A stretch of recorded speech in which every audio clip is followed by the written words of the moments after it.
My name is Sophie John, a major in the United States Army. At 37, I've spent 15 years defending this country on the invisible fronts of cyber warfare. But no amount of training could have prepared me for the cold, iron gate of my own childhood home.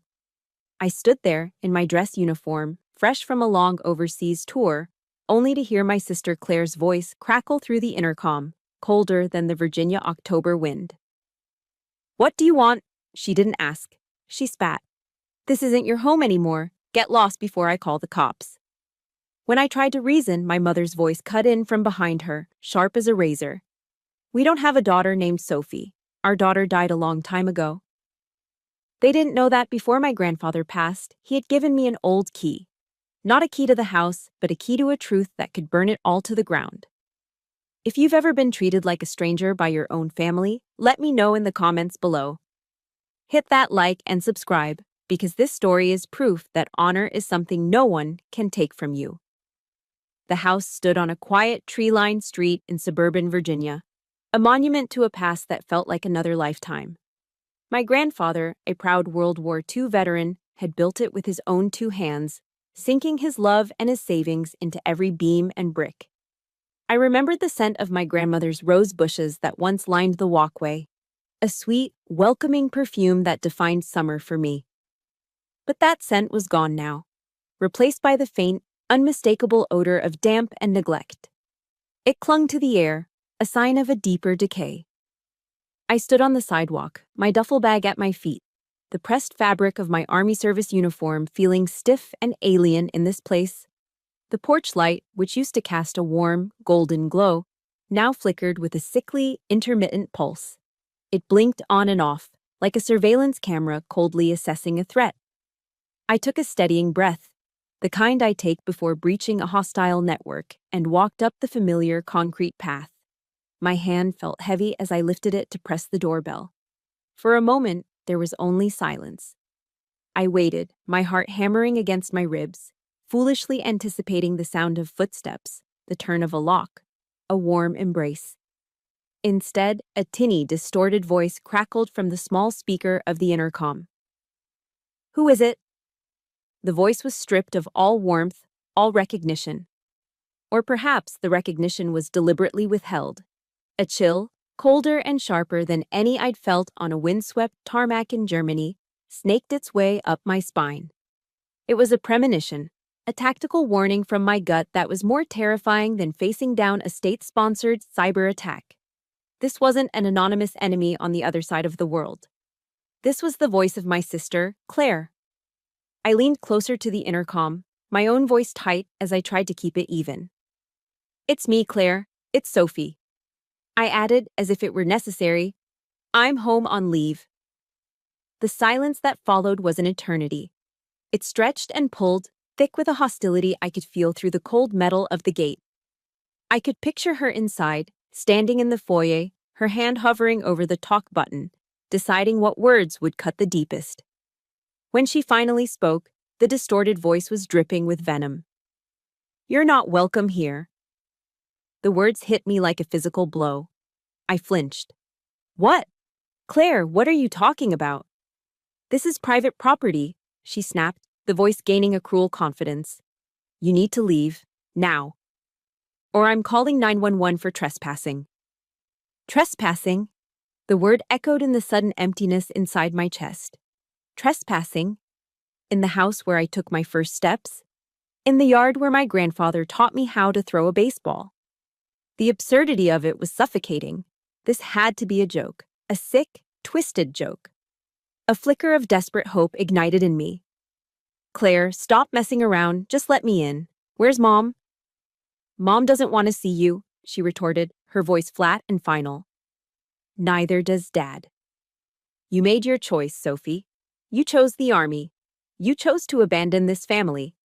Now, you get to live with the consequences." Before I could even process the sting of her accusation, another voice joined the assault. It was my mother's, Susan's, somehow managing to sound even more shrill and venomous through the cheap speaker. "Is it still out there?" she screeched, the word "it" landing like a spit in my face. "Claire, call the police. Tell them a stranger is harassing us. We don't have a daughter. She's been dead to us for years. Dead to us. Each word was a sledgehammer, cracking the foundations of who I thought I was. I have faced down threats that could cripple national infrastructure. I have stared into the digital abyss and held my ground. I could face bullets and bombs. But I had no defense against this. This weapon, wielded by my own mother, was designed to annihilate my very existence. My breath hitched, my vision swam.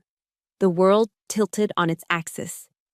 Just then, the familiar blue and red lights of a police cruiser washed over the street.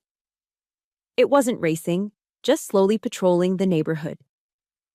The car pulled to a stop beside me, and an older officer with a kind, weathered face rolled down his window. He recognized the uniform, the ribbons on my chest. "Major John," he asked, a respectful smile touching his lips. "Welcome home. Are you visiting family?" The irony was a bitter pill in my throat. Before I could find my voice to answer, a low hiss broke the silence. The black wrought iron gate began to slide shut. It moved with a smooth, automated finality, a mechanical and unforgiving wall rising between me and my past. It was a definitive rejection, a public excommunication performed with cold efficiency. The officer watched, his smile fading into a look of confusion and concern. The gate closed with a soft, final clang, the lock engaging with a decisive click. The connection was severed. I was on the outside. As the police car slowly drove away, leaving me alone under the sickly flickering of the porch light, a strange thing happened. The searing pain in my chest didn't turn into tears. I didn't cry. I didn't scream. The soldier in me took over. The pain was compartmentalized, filed away. It transformed, crystallizing into something hard, cold, and clear. Resolve. As an intelligence officer, my job was to see the patterns, to anticipate the threats. But here, in the one place I should have felt safe, I had been completely blind. I'd missed all the signs. I had been naive. I stared at the house, no longer a home, but a fortress occupied by the enemy. They had drawn the battle lines. They had declared war. And they had forgotten one crucial piece of intel. Major Sophie John never backs down from a fight. Standing alone in the encroaching darkness, I whispered the words to myself, a silent vow that hung in the cold Virginia air. This war, I will not lose. But as the adrenaline began to fade, replaced by a hollow ache, a single, tormenting question began to echo in the silence of my mind. Why? When? When did it all begin? I didn't leave that night. A soldier doesn't abandon the field after the first volley. I drove to a 24-hour rental place and traded my government sedan for something anonymous. A beat-up, dark blue Ford pickup with a dent in the passenger door. It was perfect. I found a spot down the street, tucked under the deep shadows of an old oak tree, and cut the engine. From there, I had a clear line of sight. My mission had changed. This house was no longer a home. It was a target, and I was on surveillance. The lights in the living room cast a warm amber glow onto the lawn. It was a picture of suburban tranquility, a disgusting, beautiful lie. I knew that warmth was a facade, hiding a coldness that could freeze you to the bone. Sitting there in the dark, the scent of stale coffee and old vinyl filling the truck's interior, the question from before returned, echoing in the silence. Why? And as if on cue, the floodgates of memory opened, pulling me back into the museum of my own past. I was at the Thanksgiving dinner table. I could almost smell the rich aroma of roasted turkey and pumpkin pie. The entire family was there, the air thick with forced cheerfulness. My father, Richard, stood at the head of the table, holding his wineglass. He always loved making toasts, loved being the patriarch holding court. To family, he began, his voice smooth and practiced. And to my beautiful daughter, Claire. He smiled, a politician's smile, and gestured toward my sister. She's just been named chair of the PTA's fundraising committee. We're all so proud of her. Polite applause went around the table. Claire, preening, gave a little wave. I was 17, and I had just received my acceptance letter. a full-ride scholarship to the United States Military Academy at West Point. It was the culmination of years of relentless work, sacrificing weekends and high school parties for study sessions and physical training. It was a monumental achievement. When the applause for Claire died down, I cleared my throat, waiting. My father glanced at me, his smile faltering for a second. He took a sip of his wine, then gave a curt nod in my direction. And, to Sophie as well, he said, the words an obvious afterthought. She'll be taking care of herself, it seems. That was it. My life's dream was reduced to a footnote. At least she can take care of herself. The words weren't a compliment, they were a dismissal. A convenient excuse to redirect the spotlight back to where it always belonged, on Claire. The memory shifted, pulling me further back to the bedroom we once shared. It was a perfect diorama of our family's values. Claire's side of the room was a shrine to herself. The wall was a chaotic collage of cheap satiny ribbons, blue, red, yellow, from local beauty pageants. A flimsy plastic tiara from when she was crowned Little Miss Fairfax sat on her bookshelf like a holy relic. My side of the wall was bare. It wasn't because I had no accomplishments. I had plenty. First place in the state science fair, a box full of academic decathlon medals, a certificate for a perfect SAT score, but none were ever displayed. One afternoon, I came home to find my mother carefully taking them down from my bulletin board. "What are you doing?" I asked, a knot of dread in my stomach. She didn't look at me, just continued placing my medals into a dusty shoebox. "We need to keep these safe, honey," she said, her voice cloyingly sweet. "We wouldn't want Claire to feel bad, would we? We have to be careful not to make her feel insecure." Then she looked at me, her eyes filled with a strange kind of pity that made my skin crawl. "Sophie, you're strong, and you're smart. You don't need these things to know your worth. Claire. Well, Claire is different. She's more sensitive." That was the first time I truly understood. My strengths weren't assets to my family. They were liabilities. My intelligence, my independence. They were not qualities to be celebrated. They were reasons to be ignored, justifications for my erasure, all to protect my sister's fragile ego. I was being punished for not needing them enough. Only one person ever saw me. My grandfather, William. He was a quiet man of few words but profound integrity.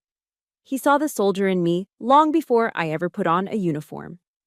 After my mother packed away my awards, he took me to his workshop in the garage. The air smelled of sawdust and old motor oil. Over the next week, he built me a small chest out of solid oak. He sanded it until it was smooth as glass and stained it a deep brown. On the lid, he carefully carved my name, Sophie. He presented it to me with a solemn look in his clear blue eyes. "This," he said, his voice a low rumble, "is your footlocker, Sophie. For my future general."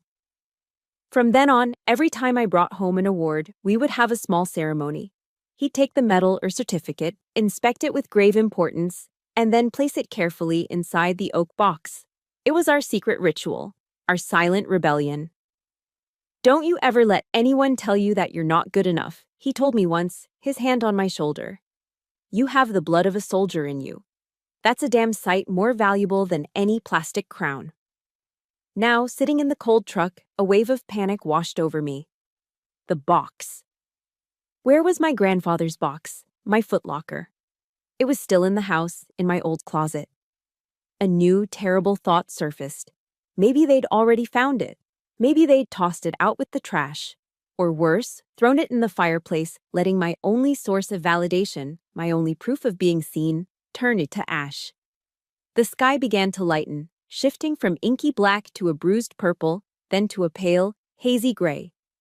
As the first rays of sun cut through the morning mist, a small white work van from a local real estate company pulled up.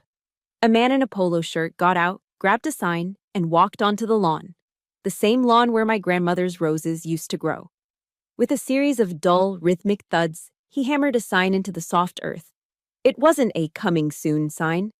It was a stark, red and white sign that screamed with finality. "For sale." Everything clicked into place with horrifying clarity. This wasn't a spontaneous act of cruelty. This was a long-term plan. They hadn't just kicked me out, they were erasing me, selling off the legacy my grandparents had built, severing my last physical tie to my own history. All my years of service, my long deployments, the distance I had to keep, they hadn't seen it as a sacrifice. They had seen it as an opportunity. A window to cut me out, clean and final, and cash in. A bitter, acidic taste filled my mouth. I had dedicated my life to defending my country, missing holidays, birthdays, and funerals, all for a greater duty. And for what? So the very people I was protecting could use my absence to orchestrate the ultimate betrayal. The question that had been haunting me all night finally found its answer. My sacrifice meant nothing to them. It was just a means to their end. So what was it all for? The sun was fully up now, casting long shadows across the street, but I felt trapped in a cold, permanent twilight. The red and white for sale sign was a brutal, final punctuation mark on a story I didn't even know was being written. The questions from the night before, the why and the when, had been answered.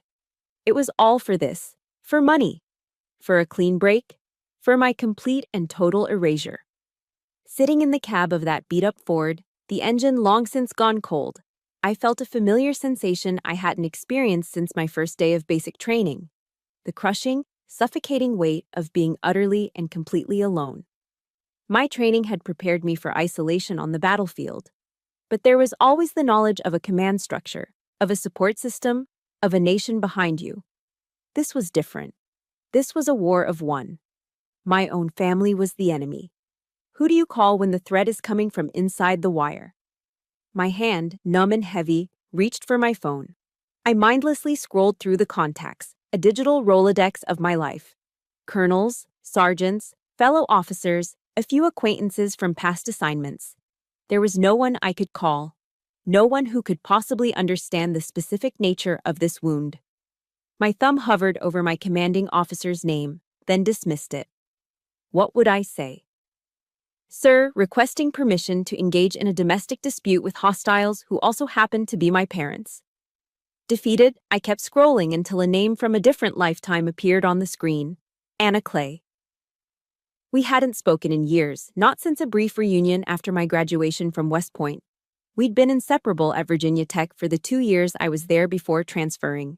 She was brilliant, fiercely loyal, and had a laugh that could fill a stadium. While I went into the disciplined world of the military, she had stormed the chaotic world of civil law. The last I'd heard, she'd made a name for herself as a shark in the courtroom, a lawyer who didn't just fight for her clients, she eviscerated their opponents. My finger hesitated over her name. It felt like a lifetime ago. Would she even remember me? Would she think I was crazy? The despair churning in my gut gave me the answer. I had nothing left to lose. I took a deep, shuddering breath and pressed the call button. She answered on the second ring. Anna Clay. Her voice was exactly as I remembered, warm, confident, and with an undercurrent of no-nonsense energy. I cleared my throat, forcing the emotion out of my voice, switching into the only mode I had left. Anna, it's Sophie John. There was a half-second pause. Sophie? My God, it's been forever. Are you okay? You sound... I cut her off, my words clipped and precise. A field report. I have a situation, I said. I need legal counsel. There was no hesitation, no 20 questions, no. What's this all about? Just the immediate, unwavering loyalty I remembered. Send me your coordinates, she said, her voice instantly shifting from friendly to focused. I'm on my way. An hour later, the generic anonymity of a downtown coffee shop, the Daily Grind, became our makeshift command center. The place buzzed with the morning rush, the hiss of the espresso machine, the low murmur of conversations, the clatter of ceramic mugs.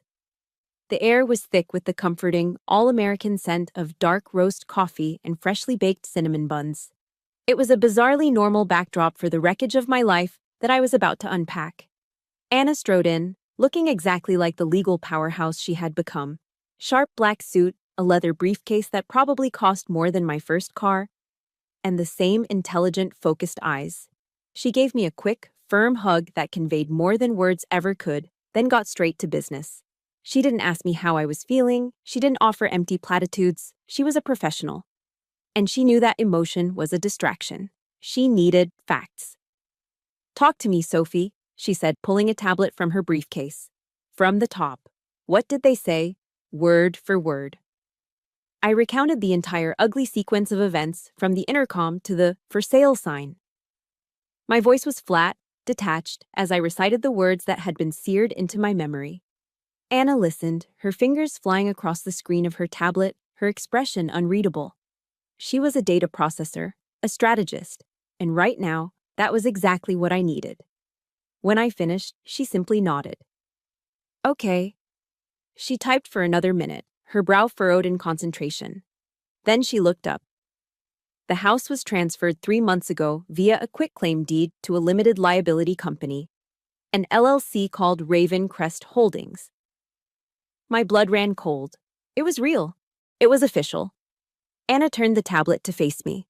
On the screen was a scanned copy of the deed transfer. And there, on the seller's signature line, was my name, Sophie John, scrawled in a messy, looping script that looked nothing like my own. "That's not my signature," I said, my voice barely a whisper. "I know," Anna replied, a grim smile touching her lips for the first time. "Your signature has the discipline of a parade formation. This looks like a chicken trying to write its name after 3 drinks." She zoomed in on another part of the document. "And here's where they got sloppy. The notary."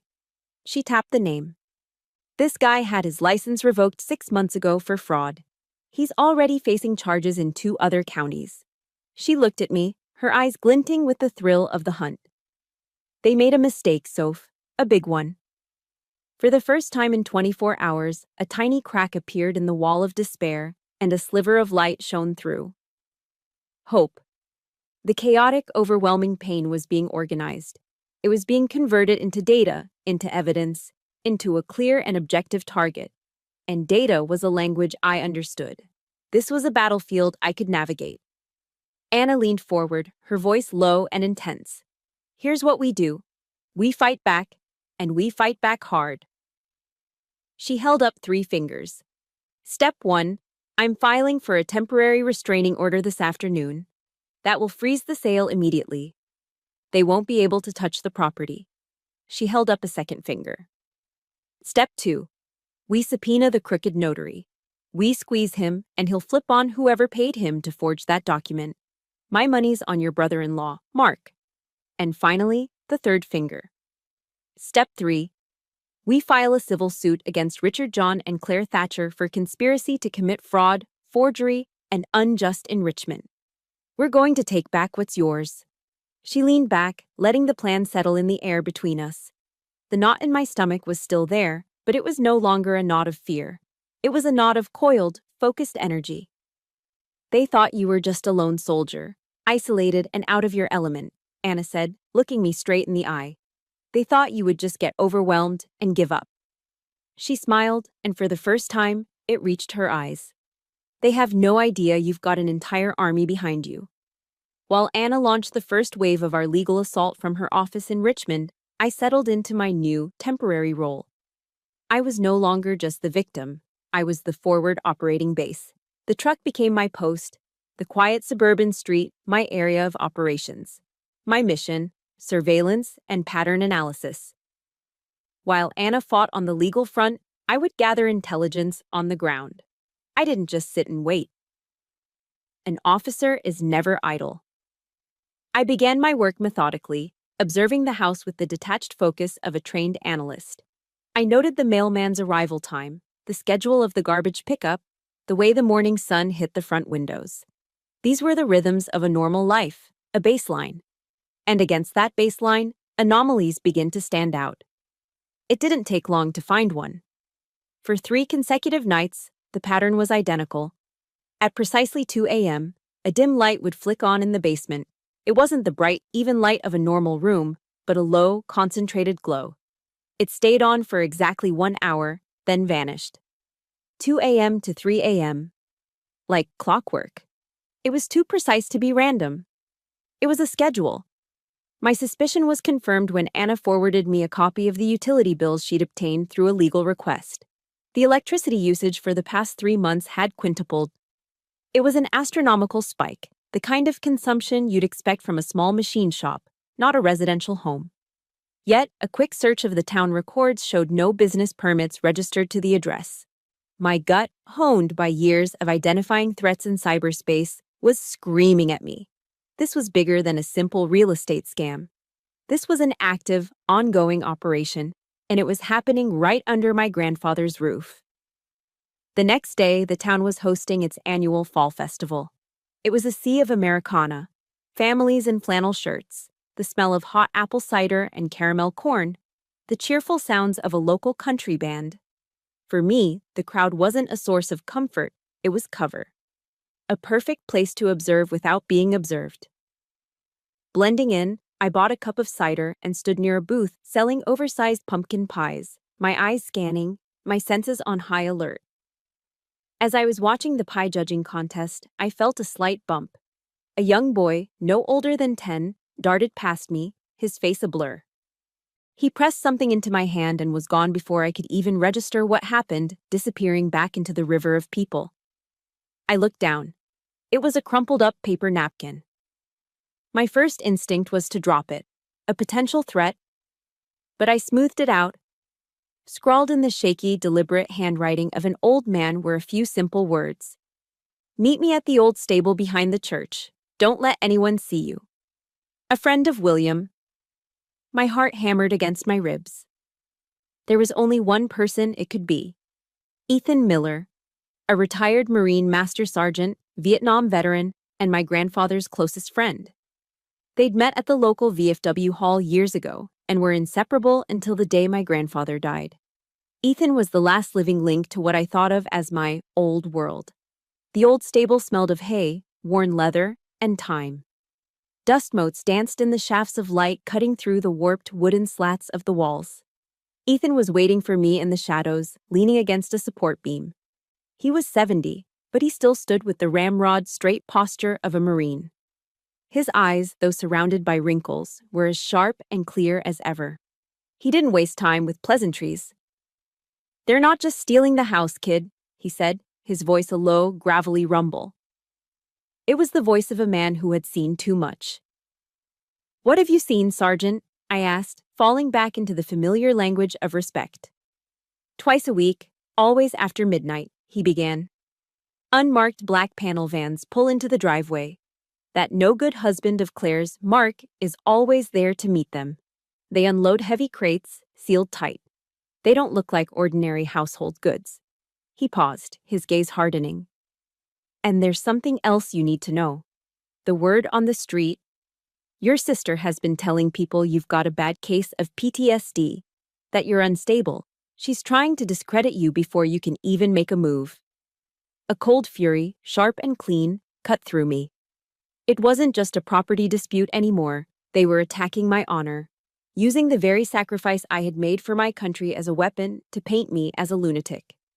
It was a calculated, despicable act of war. I must have shown something on my face because Ethan's expression softened slightly. He reached out and placed a rough, calloused hand on my shoulder. The simple, solid weight of it was grounding.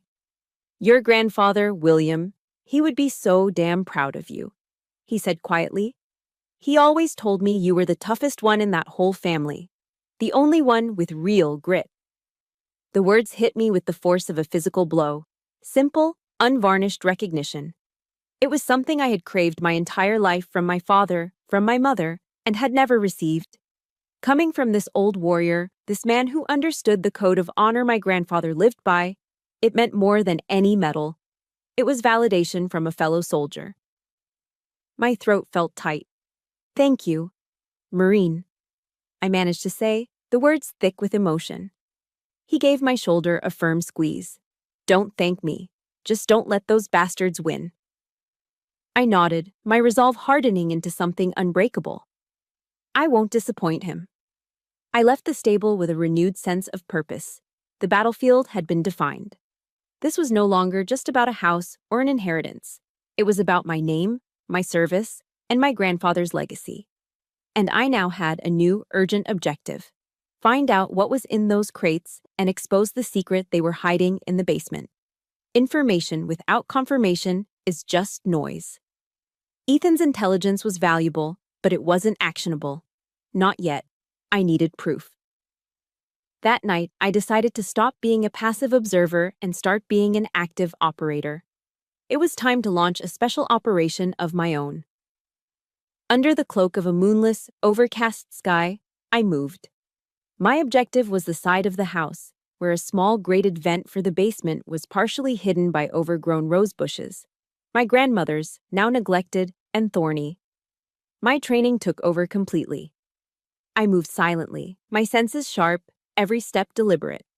I used a simple, handheld RF jammer to temporarily disrupt the wireless signal of the 2 security cameras covering the backyard. It would only give me a 90-second window, but that was all I needed. I didn't break in. That would make me a criminal. Instead, I carefully unscrewed the vent cover, my fingers working quickly. From my pocket, I pulled a device no bigger than a quarter, a micro GSM bug with a high-sensitivity microphone. I affixed it to the inside of the air duct, where it would be invisible, and replaced the cover, tightening the screws just enough to be secure but not so much as to show they'd been tampered with. The entire process took 47 seconds. I was clear of the property before the camera signals blinked back online. OPSEC was second nature. The next morning, I sat in the truck and dialed into the device. The audio was surprisingly clear. I could hear the low, rhythmic hum of machinery, confirming the abnormal power consumption. Then, voices. The first was my brother-in-law, Mark. "The shipment from the West Coast is on schedule," he was saying to someone. "ETA is Thursday." An unfamiliar voice with a slight accent replied, "And the quality is the same. No compromises." "Top grade," Mark assured him. "My guy guarantees it." My heart was pounding. This was it.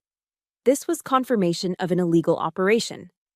I was about to disconnect and forward the recording to Anna when a third voice spoke, and the world stopped. The voice was calm, authoritative, and chillingly familiar. It was the voice of my father, Richard John. "If the major gets nosy," he said, his tone as cold and sharp as splintered ice, "there will be no warnings. Terminate contact. Is that understood?" The blood in my veins turned to slush. A wave of nausea washed over me. I had held on to a tiny, irrational sliver of hope that he was somehow a pawn in this, manipulated by Mark and Claire. But that hope was just incinerated. The way he spoke, the command in his voice. He wasn't just complicit, he was in charge. My father was the commanding officer of the operation to destroy me. My hands were shaking as I sent the encrypted audio file to Anna. And then, as if on cue, the enemy counterattack began. It came as an encrypted email to my official military inbox, a space they should never have been able to access. The sender was anonymous. The subject line was 6 simple, terrifying words. "We know what you are doing." My training screamed at me not to open it, but I had to. The body of the email contained a single, high-resolution photo taken from an upstairs window of the house the night before. It was me, a ghostly figure in the dark, my face illuminated for a split second by my phone as I checked the time. Attached to the email was a password-protected PDF file. A moment later, my phone buzzed with a text from an untraceable number. One word. The password. "Traitor!" My breath hitched. With a trembling finger, I typed it in. The file opened. It was a copy of my official military psychological evaluation. But it had been altered, doctored. Entire paragraphs were fabricated, filled with clinical-sounding lies about emotional instability, paranoia, and violent tendencies linked to combat stress. It was Claire's rumor, weaponized and given the veneer of official documentation. Another text message appeared. "Drop the lawsuit, walk away, or this document gets forwarded to the Pentagon. Your career is over." They had made a fatal mistake. They thought this would make me afraid. They thought they could use my service, my uniform, my entire identity as a weapon against me. But they had forgotten something fundamental. They weren't just attacking Sophie John, the forgotten daughter. They had launched a direct cyber attack against a major in the United States Army. And they had done it on my turf. I didn't panic. I acted. I scrolled through my contacts, my fingers steady now, my rage a cold, clarifying force. I found the name I was looking for, Isaac Ng, a ghost. One of the best cybersecurity analysts I'd ever worked with at US Cybercom, now attached to an intelligence unit in Stuttgart, Germany. He answered immediately. Sophie, to what do I owe the honor? Isaac, I have a blue-on-blue situation, I said, using the term for an attack from a friendly, or in this case, a family source. My voice was devoid of emotion. I'm the target of a cyber threat. I need a trace and a deep dive. Priority, Zulu. Zulu was the highest priority. It meant drop everything. Isaac didn't ask why. He didn't need to. Understood, he said, his tone all business. Send me the package. We're initiating Operation Guardian Angel. ComSec protocols are in effect. We'll find them. My cheap motel room, with its stained carpet and flickering fluorescent light, became my tactical operations center. I forwarded the entire data package to Isaac's secure server. Within minutes, he was back on a heavily encrypted line. Got it, he said. My team is on it. They poked the wrong bear, Major. The next hour was the longest of my life. I watched the progress on my laptop as Isaac's team worked. They were digital ghosts, moving through the dark corners of the internet with terrifying speed. They peeled back the layers of the threat like an onion. The email originated from a proxy server in Eastern Europe, a dead end. But they found the digital receipt. The server had been rented with a stolen credit card, which was then traced back to a disposable crypto account, which was finally traced back to its initial funding source, a credit card belonging to Mark Thatcher. It was the opening they needed. With Mark's name as a key, they went deeper. They breached the firewalls of his transportation company's servers with an elegance that was almost beautiful. And then, the floodgates opened. They found everything. Shipping manifests for restricted electronic components, a complex web of shell companies used to launder money with Ravencrest Holdings at the center. And then, the final damning piece of evidence, a scanned copy of a lease agreement for a secret, off-the-books warehouse on the outskirts of town. The purpose of the warehouse was listed as storage. The signature on the lease belonged to the mastermind, the man pulling all the strings, Richard John. I stared at the screen, at the elegant, familiar signature of my father. Everything fell into place. The lies, the cruelty, the house, the threats. It was all connected. It was all part of this. This wasn't a family dispute anymore. This was a criminal enterprise, and I was going to dismantle it. The first volley in their new campaign wasn't fired with an email. It was launched in the court of public opinion. Anna called me late in the afternoon, her voice tight with a fury she rarely showed. They've gone public, she said. Check the town community page on Facebook. My hands felt cold as I pulled up the page, and there it was. A long saccharine post written by my sister, Claire. It was a masterpiece of passive-aggressive manipulation. She spoke of her deep and abiding love for her troubled younger sister. She painted a tragic portrait of a decorated soldier, my portrait, whose mind had been sadly ravaged by the unseen scars of war. She vaguely alluded to my erratic behavior and unfortunate delusions, framing her family's actions as a desperate attempt to protect me from myself. She ended the post by asking for the community's prayers and understanding during this painful family crisis. It was brilliant, and it was devastating. Beneath the post, a flood of comments poured in, hundreds of them. So sorry you're going through this, Claire. Sending prayers to your family. Thank her for her service, but she clearly needs help. They had successfully painted me as a broken, mentally unstable veteran, a ticking time bomb. They weren't just trying to win a lawsuit, they were trying to erase my credibility as a human being. They were isolating me, turning the entire town against me before I could even speak. The rage that simmered inside me was cold and still. They had crossed a line. That evening was the annual town hall meeting, a public forum for discussing local planning and community projects. It was the perfect stage for the kind of person my father had always pretended to be, the concerned, upstanding citizen. Anna and I had planned to attend anyway, just to observe. Now, it felt like we were walking into an ambush. "You don't have to do this," Anna said softly as we parked a block away from the historic town hall building. "Yes," I said, my voice quiet but firm. "I do." I wasn't wearing my usual civilian clothes. I had spent the last hour preparing. Tonight, I was wearing my full Army service uniform. The deep blue jacket, the perfectly creased gray trousers, the polished black shoes. On my chest, my ribbons were a quiet testament to 15 years of my life. This wasn't a costume. It was my armor. It was my truth. We slipped into the back of the crowded auditorium just as my father, Richard John, was taking the podium. He looked distinguished in his tailored suit, his voice smooth and reassuring as he spoke about a new park project. He used words like community, integrity, and family values. He spoke of creating a safe space for the children of the town to grow and thrive. The hypocrisy was so thick I could barely breathe. He received a warm round of applause as he finished. And then Claire stood up from her seat in the front row. Her performance was flawless. She dabbed at a non-existent tear, her voice trembling slightly for effect. "I'd also like to take this opportunity," she said, her voice carrying across the silent room, "to thank this wonderful community for its support. Our family's going through a difficult time right now, with my sister, who, as some of you know, isn't well." Every head in the room turned. Every pair of eyes landed on me, sitting in the back, a soldier in full dress uniform.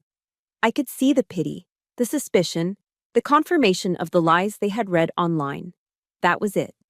That was the last straw. The final, unforgivable insult. A profound calm settled over me. The anger vanished, replaced by a cold, absolute clarity. I stood up. I didn't shout. I didn't need to. I pitched my voice just as I had been trained to do on the parade grounds at West Point. It was a command voice, clear and steady, cutting through the murmurs of the crowd and filling the entire auditorium. "My name is Major Sophie John, United States Army."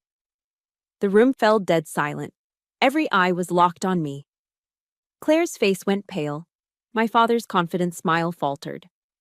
"I am not unwell," I continued, my gaze sweeping across the stunned faces of the town council. "I am an active duty officer with 15 years of decorated service to this country. And I am the victim of a conspiracy to commit fraud perpetrated by the very people you just heard from." A collective gasp went through the room. Claire stammered, You wouldn't dare." I turned my full attention to my father, who was frozen behind the podium. I spoke to him not as a daughter, but as a prosecutor delivering a final indictment. "You speak of family values, Mr. John. Is it a family value to forge your daughter's signature on a legal document?" His face turned ashen. "Is it a family value to run a criminal enterprise out of the basement of the home my grandfather built with his own 2 hands?" The crowd began to murmur, the tide of their opinion shifting with every word I spoke. "Is it a family value to threaten to destroy the career of a soldier to cover up your own crimes?" Finally, I turned to Claire, whose face was a mask of disbelief and fury. "And you," I said, my voice dropping but losing none of its intensity. "You speak of support? Is this your support? Throwing me out of my home, slandering my name and my service record in a public forum?" This was the moment, the catharsis, the release of a lifetime of suppressed pain and injustice. It felt like I was taking my first true breath. She just stared at me, speechless. If you have ever had to stand up for yourself, for your truth, when it felt like the whole world was against you, hit that like button. And if you are standing with Major Sophie John in this moment, I want you to comment the single word, honor, down below. Show them she is not alone. I took a slow, deliberate step into the aisle. Then another. Anna rose and fell into step just behind me, her briefcase held firmly in her hand. Inside it was the temporary restraining order, a tangible piece of the truth. We walked down the central aisle, the crowd parting before us as if we were a force of nature. My eyes never left my father's. The mask of the respected community leader had crumbled, revealing the desperate, cornered criminal beneath. The charade was over. As we reached the front of the room, I stopped and looked from him to my sister. "This war," I said, my voice echoing in the stunned silence, "will not be fought on Facebook. It will be fought in federal court." The aftermath of the town hall meeting was a blur of muted chaos. We left before the council could officially adjourn, the shocked faces of the community members a surreal backdrop to our strategic retreat. The declaration of war had been made in public. Now, the real work would begin in private. The next morning, my phone buzzed. It was Ethan. His voice was low and serious. "Meet me at the diner on Main Street. Come alone." I found him in a booth at the back of the brightly lit, classic American diner, a cup of black coffee steaming in front of him. He didn't waste time. After I sat down, he slid a small, heavy object across the Formica tabletop. It was an old iron key, pitted with rust, the kind that went to a heavy, old-fashioned lock. "Your grandfather gave this to me before he passed," Ethan said, his eyes holding mine. "He told me to hold onto it and only give it to you when you truly needed it." He leaned in slightly, his voice dropping. His exact words were, "When the vultures start circling, give this to my general." My breath caught in my throat. I knew instantly what it was for. The oak box, my trophy case. The one my grandfather had built for me, the one I thought had been lost forever, likely burned for firewood. The fact that he had foreseen this, that he had made a contingency plan with his most trusted friend, sent a shiver down my spine. That evening, Ethan drove me to a place I never would have found on my own. A sterile, anonymous self-storage facility on the industrial outskirts of town. He led me down a long concrete hallway illuminated by buzzing fluorescent lights to a roll-up metal door marked Unit 237. He'd been paying the rental fee in cash every year since my grandfather's death, a silent guardian of this final secret. The door groaned in protest as he rolled it up, revealing the dark interior. And there it was, sitting alone in the center of the empty space, covered in a thin, even layer of dust. The oak box. It was smaller than I remembered, but it felt as heavy as a cornerstone. My heart hammered against my ribs as I knelt before it. The rusty iron key slid into the lock with a gritty sound. It turned with a satisfying, solid clunk. I lifted the heavy lid. The top layer was exactly as I remembered. My academic medals, a science fair ribbon, a certificate for perfect attendance, my letter of acceptance to West Point. Memories of a girl who had tried so desperately to earn her family's approval. But beneath them, my fingers found the edge of a false bottom. I lifted it out. Underneath lay a large waterproof document bag, the kind soldiers use to protect maps and orders from the elements. My hands trembled slightly as I unsealed it. Inside wasn't just one document, but a meticulously organized file.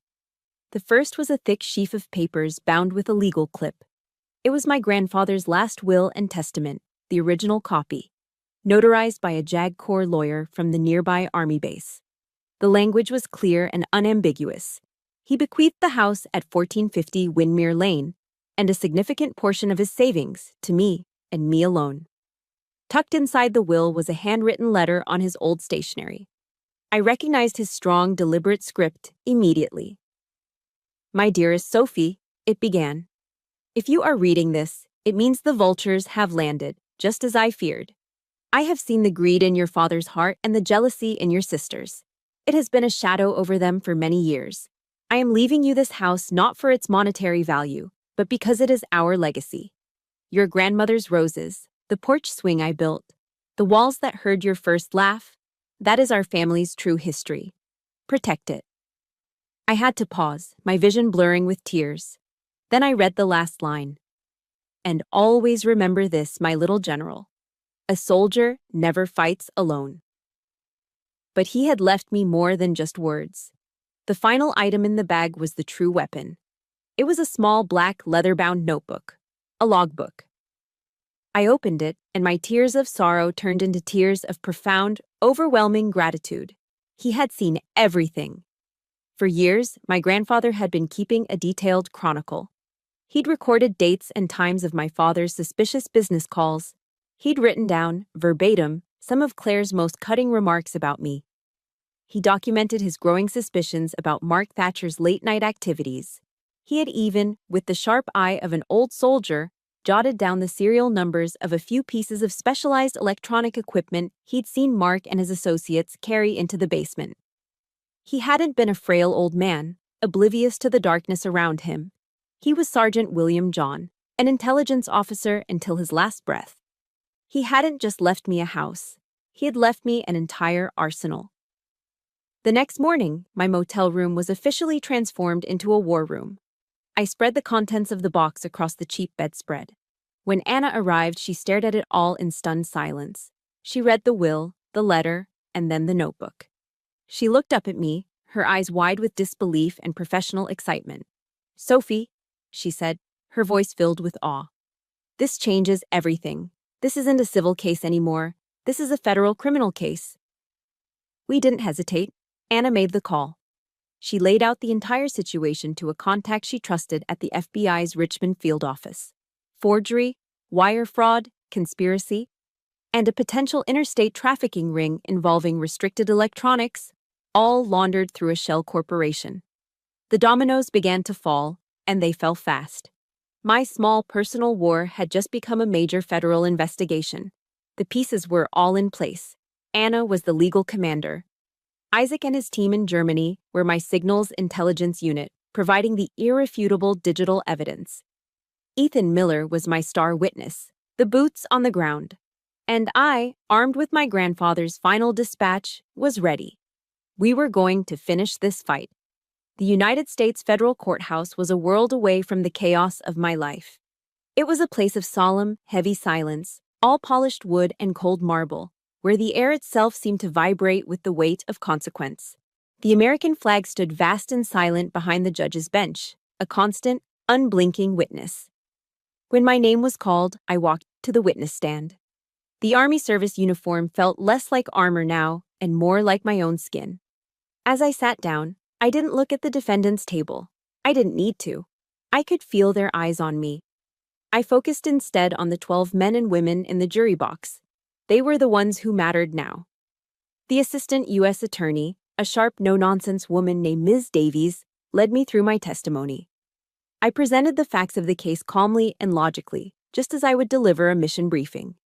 There was no emotion in my voice, only clarity. I was no longer the victim. I was the primary witness to a federal crime. Then came the cross-examination. My father's lawyer, a slick man with a gold watch, approached me with a sympathetic smile that didn't reach his eyes. "Major John," he began, his voice dripping with false concern. "You've served this country with distinction, and we all know that the stresses of combat can linger. Isn't it possible that these events, this family disagreement, have been magnified in your mind due to the pressures of your profession?" He was trying to plant the seed. The same seed Claire had planted on Facebook. The unstable soldier, the broken veteran. I didn't answer him.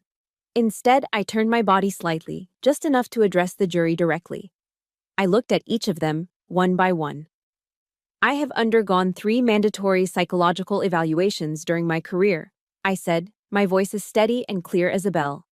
"Every single one has concluded that I am fully fit to command national-level cybersecurity operations. The only instability I've ever faced, counselor, was the betrayal from my own family." The lawyer's smile vanished. He had no more questions. After that, the dam broke. The evidence the prosecution had amassed was unleashed not as a trickle, but as a flood. It was an overwhelming barrage of facts, each one a hammer blow against the fortress of lies my family had built. A forensic expert took the stand and showed, with enlarged side-by-side comparisons, how my signature had been crudely forged on the deed transfer. The courtroom screens then lit up with Isaac Ng's digital forensics, presented by an FBI cyber agent. He walked the jury through the complex data trail, a spiderweb of IP addresses and crypto accounts that all led back to one man, Mark Thatcher. Then Ethan Miller, in his old Marine Corps dress blues jacket, took the stand. His testimony was simple, powerful, and unshakable. He described the unmarked black trucks, the the heavy sealed containers and the late-night meetings in the basement. Next, the prosecution's financial analyst presented a simple, devastating flowchart. It showed the money from Mark's shell corporation, Ravencrest Holdings, flowing directly into a personal account opened by Claire Thatcher just days after the fraudulent sale of the house. From the defendant's table, I heard a small, choked sob. It was Claire. Her carefully constructed facade was crumbling under the weight of hard numbers. Mark sat beside her, sweating, his face pale. Only my father, Richard John, remained impassive, a statue of arrogant denial, seemingly confident that he was untouchable. He was wrong.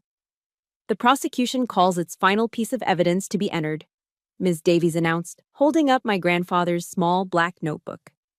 The defense attorney shot to his feet. Objection. Hearsay. This is not hearsay, Your Honor, Ms. Davies countered smoothly. These are the contemporaneous notes of a deceased witness, documenting events as he observed them. I'll allow it, the judge said, his voice booming in the silent room. Ms. Davies read from the notebook. She read my grandfather's observations of my father's suspicious phone calls. She read his account of Mark's secret deliveries.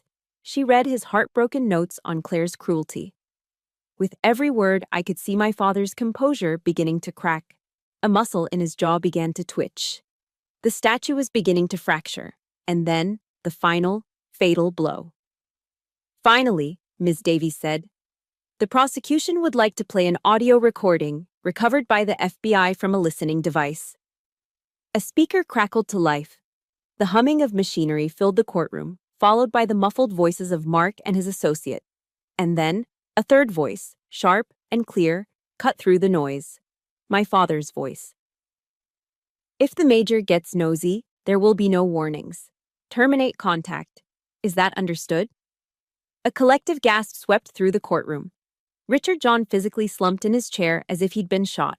His face was a ghastly shade of white. His eyes, for the first time, were wide with pure, undiluted terror. The game was over. The jury was out for less than 2 hours. When they filed back in, their faces were grim and resolute. The foreman, a middle-aged man with kind eyes, stood and handed the verdict to the bailiff. He couldn't look at the defendant's table. The judge read the verdict. On the charge of conspiracy to commit fraud, the jury finds the defendant, Claire Thatcher, guilty. A wail escaped Claire's lips. On the charges of money laundering and racketeering, the jury finds the defendant, Mark Thatcher, guilty. Mark stared blankly ahead, a broken man. And on the charges of conspiracy, fraud, and being the principal of a criminal enterprise, the jury finds the defendant, Richard John, guilty. My father closed his eyes. The statue had crumbled into dust. At the sentencing, the judge was merciless. Claire Thatcher, for her role in the forgery and conspiracy, 6 years in federal prison. Mark Thatcher, for fraud, money laundering, and racketeering, 8 years. And Richard John, as the mastermind and leader of the criminal enterprise, 10 years in a federal penitentiary with no possibility of parole. As the U.S. Marshals moved forward, the sharp, metallic click of handcuffs echoed in the silent courtroom. One set for my sister, another for her husband, and a third for my father. I didn't watch them being led away. I couldn't. Instead, my eyes were fixed on the flag that hung behind the judge's bench, its stars and stripes a silent testament to the ideals I had sworn to defend. Justice had been served. The moment the courtroom doors swung open, we were hit by a wall of noise and flashing lights. Reporters shouted my name, shoving microphones and cameras toward my face. It was a chaotic storm of public victory. Shielded by Anna on one side and Ethan on the other, I moved through the crowd like a ship through turbulent waters, my face a mask of neutrality. I didn't say a word. There was nothing to say. I hadn't won a prize. I had simply survived. The feeling I expected, elation, vindication, triumph, never came. Back in the stale air of my motel room that evening, there was only silence. The war was over. The enemy had been defeated. But the battlefield was the ruins of my own family, and the cost had been everything. I sat alone in the dark, The blinking red light of the smoke detector, the only company I had. I had won. But I was also the only one left standing. My grandfather used to read the Bible to me sometimes, not for religious reasons, but for the stories and the wisdom. A line he often quoted drifted into my mind. And the truth will set you free. I had the truth now. It had been validated in a federal court of law. But this freedom, it felt heavy. It tasted like ash. A few weeks later, after the media frenzy had died down and I was preparing my return to Fort Gordon, a letter arrived. It was from a federal penitentiary in West Virginia. The handwriting was my mother's. My heart didn't leap with hope. It simply steeled itself for one final blow. I was right. The letter was not an apology. It was a vessel of pure, undiluted venom. She accused me of being selfish, of being cruel, of single-handedly destroying the family for my own pride. She never once mentioned my father's crimes or my sister's greed. In her version of reality, I was the villain. The final lines were written with a shaking, furious hand. "You can have that house," she wrote, "but you will die in it, alone." I read the words, and I felt nothing. The anger I might have felt weeks ago was gone. The hurt had been cauterized. All that was left was a profound and weary pity for this woman who was so trapped in her own lies that she could no longer see the truth. She was a prisoner long before the gates of that penitentiary closed behind her husband and other daughter. I folded the letter neatly, placed it inside an empty cardboard box from the closet, and slid the box onto the top shelf. It was a burial. The final, quiet closing of a chapter that should have ended years ago. Before I left town for good, there was one last place I had to visit. The local cemetery was quiet and peaceful, a small patch of green nestled among old oak trees. I found their headstone easily, a simple granite slab engraved with the names William and Eleanor John. I knelt down and placed a small bouquet of white roses, my grandmother's favorite, on the grass. "I did it, Grandpa," I whispered to the silent stone. "I protected our legacy. I hope you're proud." As I stood there, lost in thought, the sound of a car pulling up on the gravel path behind me made me turn. An older woman was getting out of a familiar-looking sedan.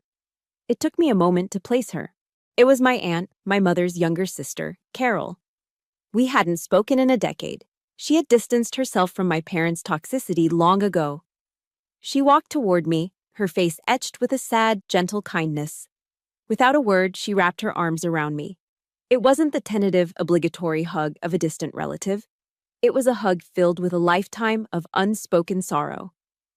"I'm so sorry, Sophie," she whispered, her voice thick with emotion as she pulled back.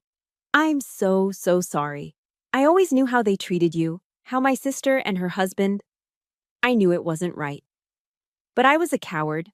I didn't want to cause more trouble, so I stayed away." Tears streamed down her face. "You did what all of us should have done years ago," she said, her hand gripping my arm. "You were brave. You are so brave." And in that moment, something inside me that had been broken and frozen for 37 years began to thaw. It wasn't a pardon from my mother. It wasn't an apology from my father or sister.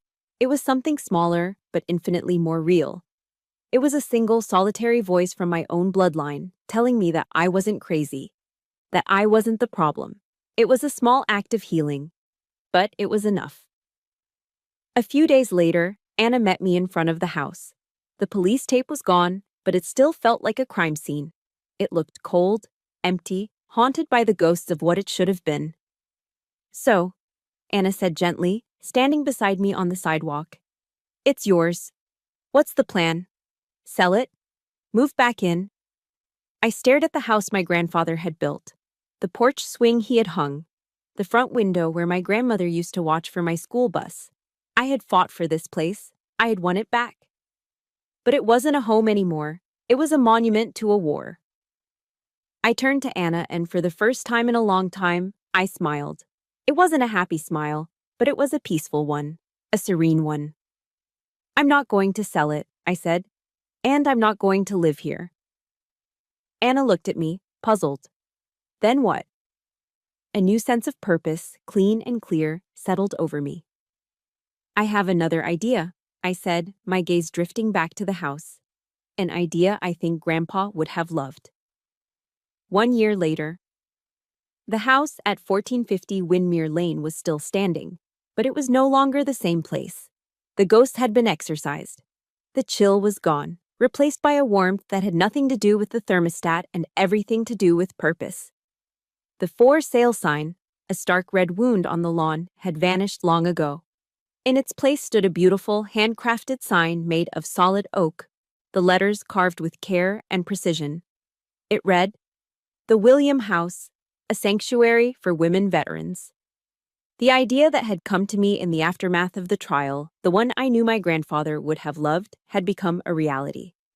Using every penny of the inheritance he had left me and the significant damages awarded in the civil suit, I established a nonprofit foundation.